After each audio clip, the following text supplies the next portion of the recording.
Good for you. So these were the stories that yes, these are the stories that I grew up with, and they really impacted me in ways that I didn't understand at the time until I was much older.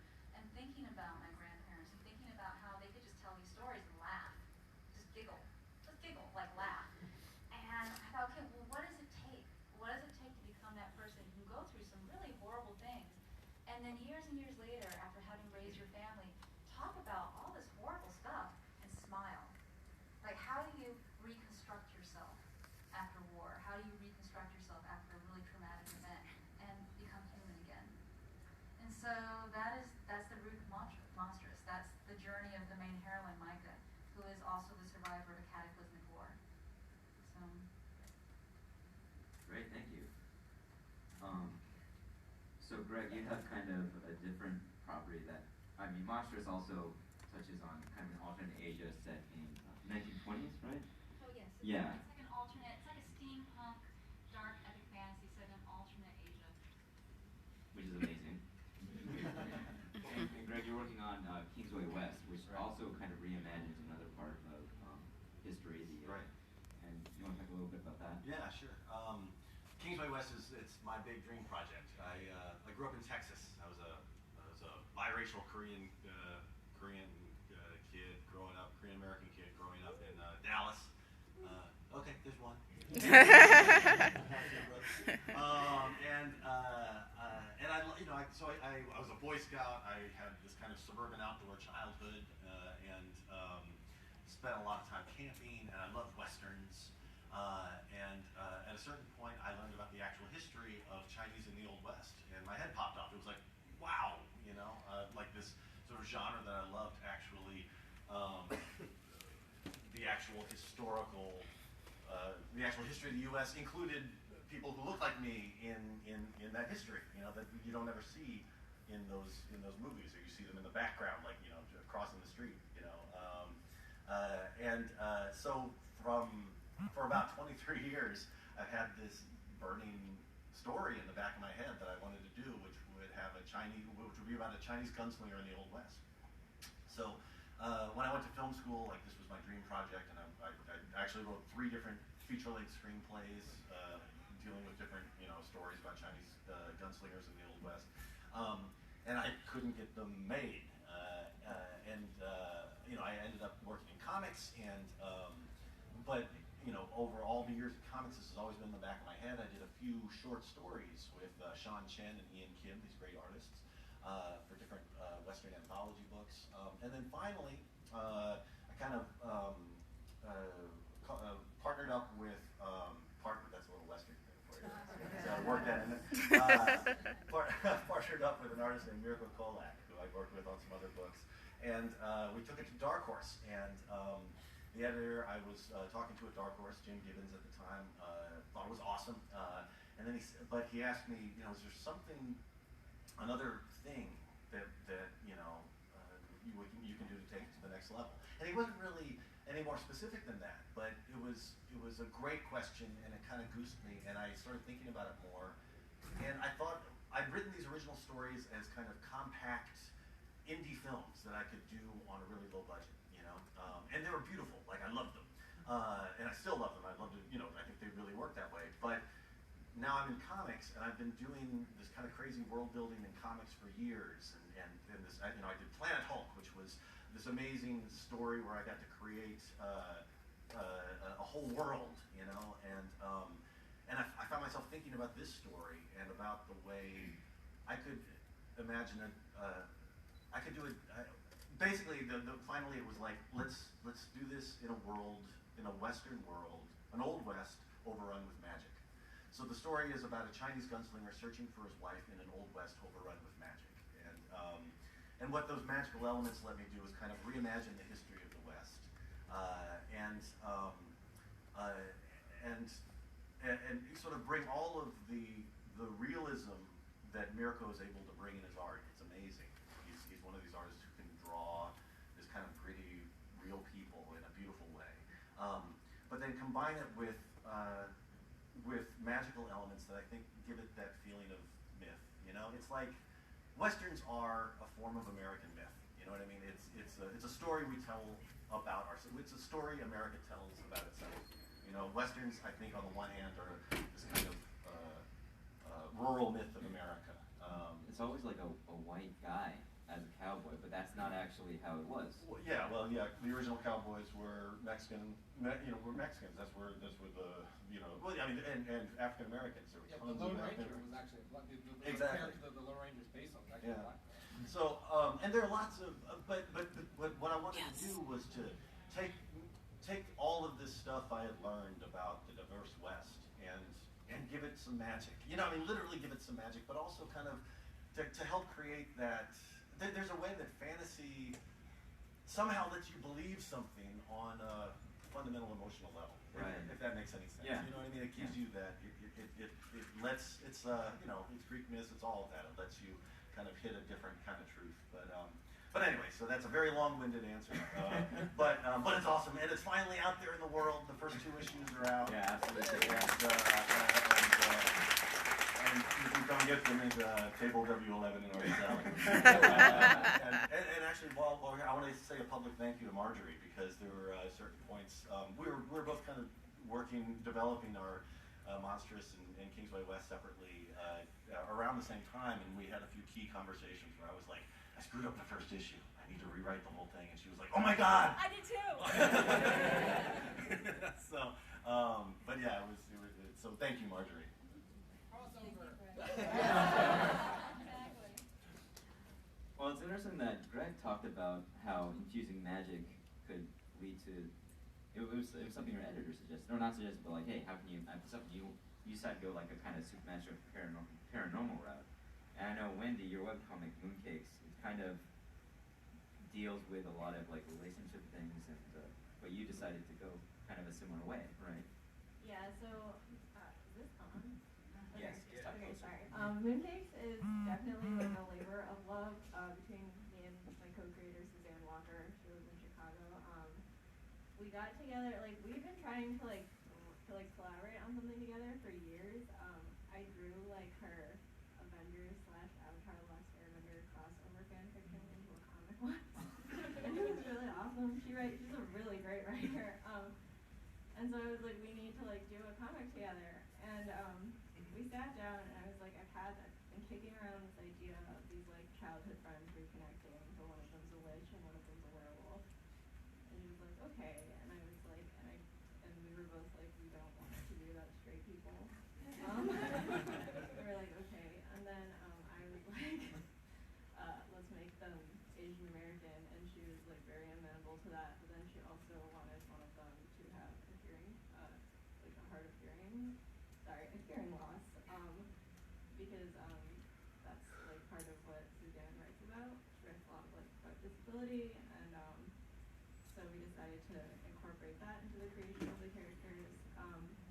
But their identities were like kind of like the first thing we decided on. Then we're like, okay, like what do we really want the story to be about? So it's a romance about like these two friends reconnecting and rediscovering each other, but it's also like a mystery because they're trying to.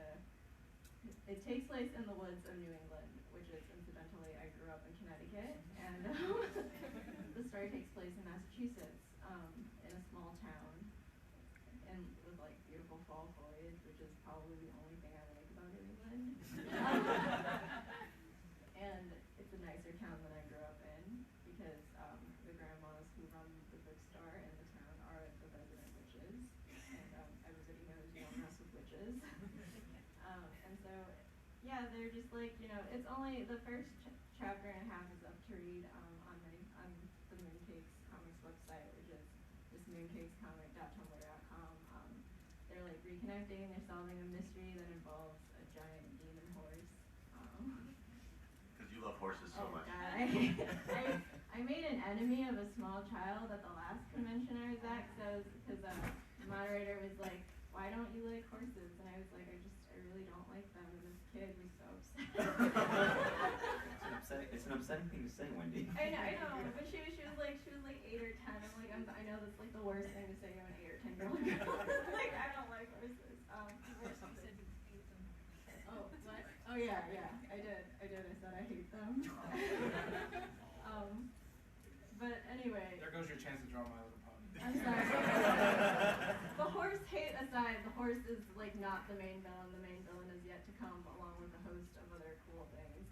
It's Is interesting. it like a bunny?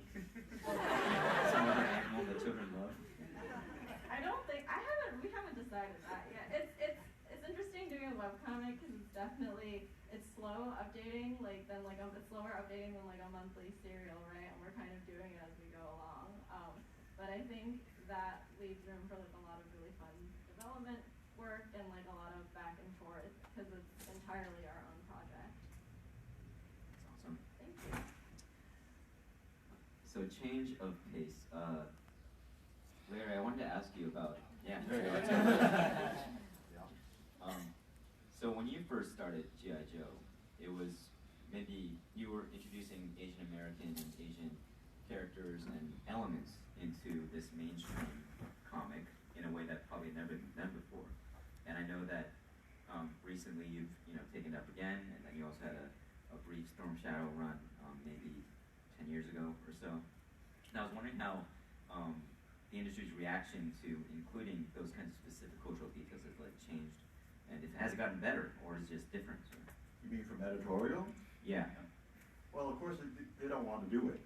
Even now. But, I came across. First of all, I write page by page. I don't know what's on page 3 until I get to page 2, which is a big advantage, being that if they don't know what the story's going to be, they can't tell you to change it. And which is why for the entire run of G.I. Joe, there was never a coming attraction, like next issue, because the editors never knew. Which meant that, when I was handed stuff that were fait accompli that I thought sucked, it's like, wow, we have this an Asian G.I. Joe character, but he's a bad guy. He's a Cobra. And I said, well, okay. What if he was? What can I do about that? So I did an arc, and in the course of a 6-issue arc, I changed him from a bad guy to a good guy. And, by the time it was printed, what could they do about it? You have to make your inroads. You have to choose your battles and make your inroads the best way you can. Because if you're just submissive and like go, okay, tell me what to do, they'll tell you some shit. And, you got to go against the grain, and buck that system in any way that you can, because the suits and editorial always want to do the safe route. They don't want to, buck the system. They don't want to do something that isn't proven. They want to do the second best thing, not the original first thing.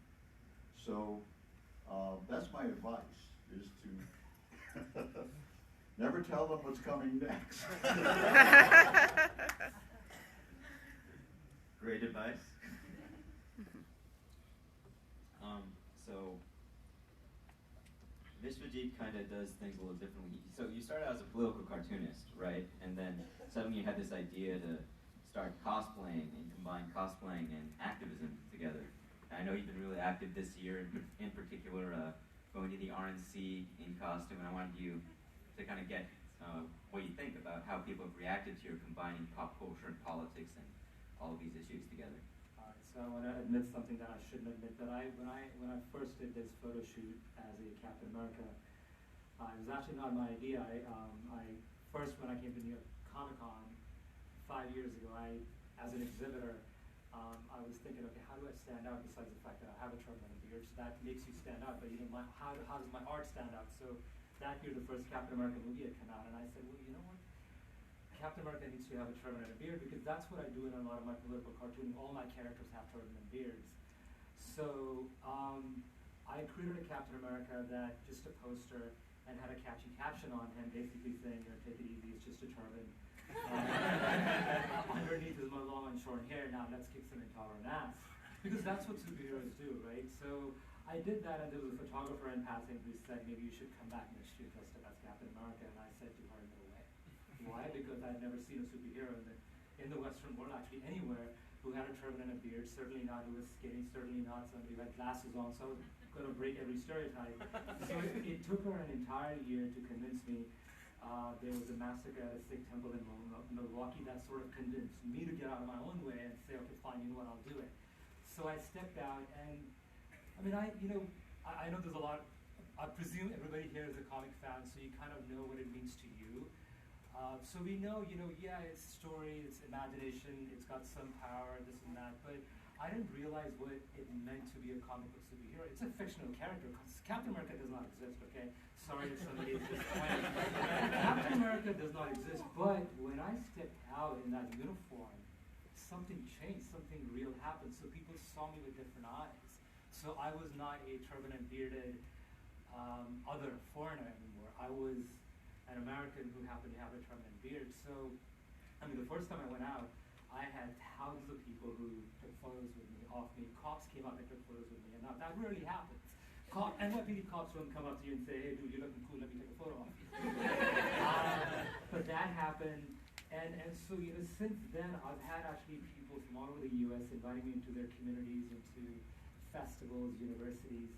And to me, it's just amazing to this day. I mean, sometimes, I'll go right out of my costume and I'll hear words like Osama bin Laden or Taliban. I mean, literally like minutes after I'm out of costume, that's what I'm going to hear. But once I'm in costume, it's like somebody's flipped the switch. So when I first did this, and until I went to the RNC this year, I didn't do this as a political act. But art form is interesting because you can create art and you can think as a creator, look, I'm not being political, but how people perceive that art, it's up to them, right? They can perceive it as the most political thing in the world, and I think a lot of people do. But until I went to the RNC, for me, donning this costume was not a political thing. But when I did go, I got an opportunity with a bunch of cartoonists to go there and engage people. I'm like, okay, I'm gonna don my costume. And what was interesting is, I confused a lot of Trump supporters. I was there right outside the convention center, and I had a couple of banners with me. I had a Love Trump's Hate, and then I had another banner that came from the sort of extension of the first poster I'd done here, which said, let's kick some intolerant ass with compassion. Did you wear this? I did not. Okay. So what happened is I had a lot of Republican delegates, a lot of Trump supporters who engaged me. I mean, they came up to me, they started asking questions, took photos with me, off me, right? And I had some people who tried to convince me that I should, they kind of got the drift that I was not there for Donald Trump. So they tried to convince me that, hey, maybe you should, look, what's your problem?